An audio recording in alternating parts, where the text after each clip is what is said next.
So I had a really good friend of mine who passed away. He owned a very successful business, and when he passed away, all of a sudden we got into the business. He had 3 kids, 3 daughters, and they were all married. And so I went into his office one night and met the family there. It was also my good friend, his spouse, and their whole family. And so as I'm sitting there, one of the son-in-laws was very inquisitive. He's like, "What are you going to do for my mother-in-law? How are you going to help her? What's the plan?" I said, "Look, it's real simple." I said, "At this stage, what we need to do is 2 things. We need to make sure that your mother-in-law has enough income so that she can live out her days comfortably with everything she possibly wants or could need. And then we need to make sure that if there's an event where she needs some type of care, that she's cared for at the quality that she needs and that she has everything she needs for the rest of her life. That's what we're going to do." And he's like, "Okay, well, that sounds pretty good. How are we going to do it?" And I went back to my process. And the process was, look, we got to make sure that she's going to have enough income for the rest of her life. That's step one. If we don't have that, we have nothing. So we got to make sure she has enough guaranteed lifetime income to protect her so that if she lives into be 100 years old, she's going to have that security. So that was step number one.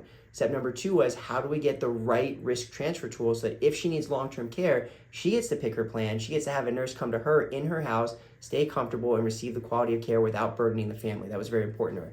So we basically took the life insurance proceeds she received, the sale of the business proceeds, and the funds that she had left over, and we basically optimized that plan. Now, because we optimized it, we didn't need to use all the money to remove those key risks. We were able to do it with a fraction of the money.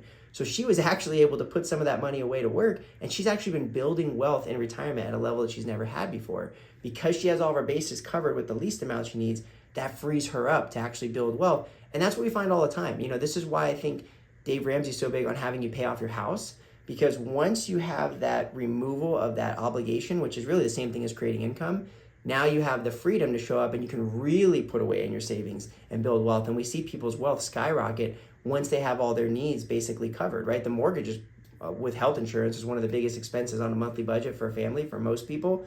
So if we can remove that or replace that with income that comes in, that's a way to create security. Then the excess money that flows in, you're able to save and store for your future. And that's what's exactly what happened with her. So again, that's my mission when I meet any widow, is how do we make sure they're going to have enough income for them for the rest of their life, and anything that comes up for the rest of their life, they're covered and they're going to be cared for at the quality and care that they deserve and want. And that's what our mission is, and that's what we're really out to help serve people when we deal with widows or recently divorced.